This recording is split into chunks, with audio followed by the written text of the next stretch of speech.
ഇപ്പോൾ നമ്മോടൊപ്പം അഭിപ്രായങ്ങൾ പങ്കുവയ്ക്കാനായി ചെസ് പരിശീലകൻ പ്രൊഫസർ അനിൽകുമാർ കൂടി ചേർന്നുണ്ട്. ശ്രീ അനിൽകുമാർ, ഉത്തേജനകമായ നിമിഷങ്ങളിൽ കൂടിയാണ് കടന്നുപോയത്. ഒരുപക്ഷെ ഇത്രത്തോളം ഒരു നിമിഷങ്ങൾ വളരെയധികം ചങ്കിടിപ്പോട് കൂടി തന്നെയാണ് ഭാരതീയർ നോക്കിക്കണ്ടത്. എന്തു തന്നെയായാലും ആ ഒരു സ്വപ്നം യാഥാർത്ഥ്യമായിരിക്കുകയാണ്. ഗുകേഷ് ലോക ചാമ്പ്യനായി മാറിയിരിക്കുന്നു. ഒരുപക്ഷെ എവിടെയാണ് ചൈനയുടെ ഡിങ് ലിറന് പിഴച്ചത്? ഒപ്പം തന്നെ ആ ഒരു അവസാനത്തെ ഉത്തേജനകമായ ആ നിർണായക നിമിഷങ്ങൾ എങ്ങനെയായിരുന്നു?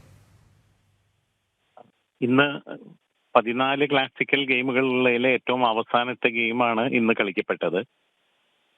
ഈ ക്ലാസിക്കൽ ഗെയിം കഴിഞ്ഞാൽ ടൈ ബ്രേക്കറിലേക്ക് പോകും എന്ന് എല്ലാവർക്കും അറിയാമായിരുന്നു.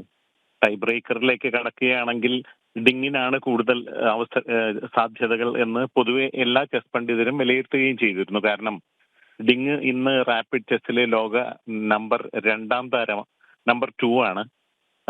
ഗുകേഷ് ആകട്ടെ 47ാം സ്ഥാനത്ത് മാത്രം നിൽക്കുന്ന ഒരാളാണ്. അതുകൊണ്ട് കുറവ് സമയക്രമം അനുസരിച്ചിട്ടുള്ള മത്സരത്തിൽ കൂടുതൽ സാധ്യത ഡിങ്ങിന് എന്നാണ് പൊതുവെ വിലയിരുത്തപ്പെട്ടിട്ടുള്ളത്. പക്ഷെ ഇന്ന് 14ാമത്തെ ഗെയിമിൽ വളരെ മികച്ച കളിയാണ് ഗുകേഷ് പുറത്തെടുത്തത്. അത് ഈ ഗെയിമിൽ മാത്രമല്ല, ഈ മത്സരത്തിൽ പൊതുവെ ഉടനീളം വളരെ നല്ല കരുനീക്കങ്ങളാണ് അദ്ദേഹം കാഴ്ചവെച്ചിരുന്നത്.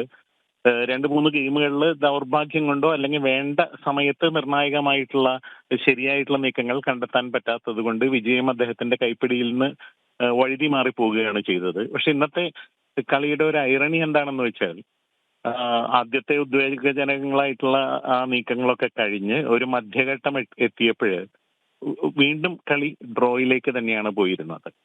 ഒരു പോൺ കൂടുതൽ ഉണ്ടായിരുന്നു ഗുകേഷ്. പക്ഷെ ആ ഒരു പോൺ കൂടുതൽ കൊണ്ട് സാധാരണ രീതിയിൽ ചെസ്സിൽ ഒരു കളിക്കാരനും ജയിക്കാനായിട്ട് സാധിക്കില്ല. അതുകൊണ്ട് എല്ലാവരും കളി ഇതാ വീണ്ടും ഡ്രോയിലേക്ക് പോകുന്നു, അടുത്ത ദിവസം ടൈ ബ്രേക്ക് മത്സരങ്ങൾ തുടങ്ങും എന്ന് ഉറപ്പിച്ച സമയത്താണ് ആ അത്ഭുതം സംഭവിച്ചത്. അത് ഡിങ്ങിനെ മാനസികമായിട്ടും ശാരീരികമായിട്ടും തളർത്താൻ വേണ്ടിയിട്ടായിരിക്കാം, അല്ലെങ്കിൽ ഇത് തന്റെ ഏറ്റവും നല്ല അവസരമാണ് എന്ന് തിരിച്ചറിഞ്ഞിട്ടായിരിക്കാം ഗുകേഷ് ഒരു രീതിയിലും സമനിലയ്ക്ക് വഴങ്ങാതെ. ഗുകേഷ് എല്ലാ മത്സരങ്ങളിലും ഡിങ് സമനിലയ്ക്ക് ശ്രമിക്കുമ്പോൾ സമനിലയ്ക്ക് വഴങ്ങാതെ ജയിക്കാനായിട്ട് കളിച്ചുകൊണ്ടിരുന്നു എന്നുള്ളത് വളരെ ശ്രദ്ധേയമാണ്.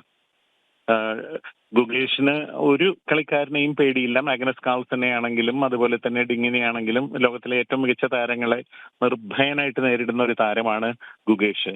അപ്പൊ അദ്ദേഹം എല്ലാ കളിയിലും സമനില ഒഴിവാക്കിയിട്ട് ജയിക്കാൻ തന്നെയാണ് ശ്രമിച്ചുകൊണ്ടിരുന്നത്. ഇന്നും അദ്ദേഹം അത് ചെയ്തു.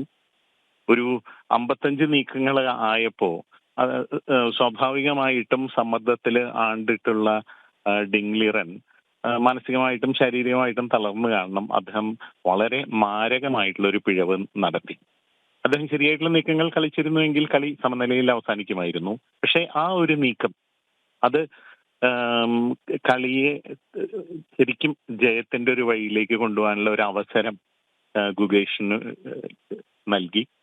ഗുകേഷ് ആ ശരിയായിട്ടുള്ള തുടർ നീക്കങ്ങൾ കണ്ടെത്തി. 3 നീക്കങ്ങൾക്ക് ശേഷം 58ാമത്തെ നീക്കത്തില് ഡിങ് ലിറൻ തോൽവി സമ്മതിച്ചു. അങ്ങനെ ചരിത്രത്തിലെ ഏറ്റവും പ്രായം കുറഞ്ഞ 18 വയസ്സുള്ള ഒരു ലോക ചാമ്പ്യനെ നമുക്ക് കിട്ടിയിരിക്കുകയാണ്. അതിന് മുമ്പിലത്തെ റെക്കോർഡ് 22 വയസ്സിൽ ലോക ചാമ്പ്യനായിട്ടുള്ള ചെസ് ഇതിഹാസം ഗാരി കാസ്പറോവിന്റേതാണ്. അതൊക്കെ പൊളിച്ചെഴുതിയിരിക്കുന്നു നമ്മളുടെ ഗുകേഷ്.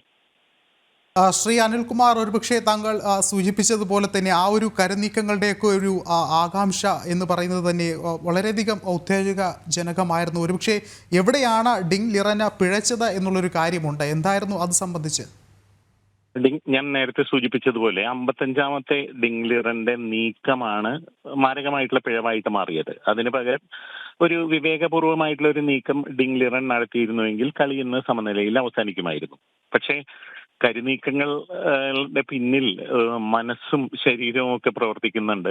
അപ്പോൾ വല്ലാത്ത സമ്മർദ്ദത്തിലായിട്ട്, സമയക്കുറവുണ്ട്, അതുപോലെ തന്നെ എതിരാളി തന്നെ ഇങ്ങനെ ബുദ്ധിമുട്ടിച്ചുകൊണ്ടിരിക്കുന്നു. ആ ഒരു സമ്മർദ്ദത്തിൽ അദ്ദേഹം ഇങ്ങനെ തകർന്നുപോയി. വലിയ ഒരു പിഴവ് അദ്ദേഹത്തിന് സംഭവിച്ചു. അത് ഗുകേഷിന്റെ കിരീട ജയത്തിലേക്ക് നയിക്കുകയും ചെയ്തു. ശ്രീ അനിൽകുമാർ, മറ്റൊരു കാര്യം നമുക്കറിയാം, എല്ലാ ചെസ് താരങ്ങൾക്കും ഓരോരോ സ്റ്റൈലുകളുണ്ട് കരുനീക്കങ്ങളിൽ. പ്രത്യേകിച്ചും നമുക്കറിയാം ഈ ഒരു മത്സരത്തിൽ തന്നെ ആ ഒരു സ്റ്റൈലുകൾ എത്രത്തോളം നിർണായകമായിട്ടുണ്ട്. പ്രത്യേകിച്ചും ഗുകേഷിൻ്റെ കരുനീക്കങ്ങളെ നേരത്തെ തന്നെ കൂടുതൽ ആളുകൾ പ്രശംസിച്ചിരുന്നു. അത്തരത്തിൽ ഇവിടെ ഡിങ് ലിറനുമായുള്ള ഈ ഒരു മത്സരത്തിൽ എത്രത്തോളം ആ ഒരു കരുനീക്കങ്ങളുടെ ഒരു സ്റ്റൈലുകൾ, അതിനെക്കുറിച്ചൊന്ന് വിലയിരുത്താമോ?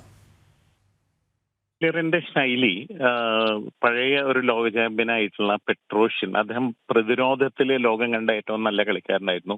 ഡിംഗ്ലിറൻ അതുപോലെ തന്നെ ലോകത്ത് ഇന്ന് ജീവിച്ചിരിക്കുന്ന ഏറ്റവും നല്ല പ്രതിരോധത്തിന്റെ ഉടമയാണ്. അതുകൊണ്ട് അദ്ദേഹത്തെ തോൽപ്പിക്കുക എന്നുള്ളത് വളരെ ദുഷ്കരമാണ്. എന്നാൽ ഗുകേഷ് ആകട്ടെ, ഞാൻ നേരത്തെ സൂചിപ്പിച്ചതുപോലെ വളരെ നിർഭയനാണ്. ഏത് ചെറിയ സാധ്യത വന്നാൽ പോലും ജയിക്കാനായിട്ട് കിണഞ്ഞ് ശ്രമിക്കുന്ന ഒരു കളിക്കാരനാണ്. വളരെ പോസിറ്റീവായിട്ട് കളിക്കുന്ന ഒരു കളിക്കാരനാണ്. സത്യത്തില് ആ അർത്ഥത്തില് ഗുകേഷ് ലോക ചാമ്പ്യനായത് വളരെ നല്ലൊരു കാര്യമാണ്. പോസിറ്റീവ് ചെസ്സിന്റെ ഒരു പ്രതീകമായിട്ട് നമുക്ക് അദ്ദേഹത്തെ കാണാവുന്നതാണ്. യെസ്, വളരെയധികം നന്ദി അനിൽകുമാർ പ്രതികരിച്ചതിന്.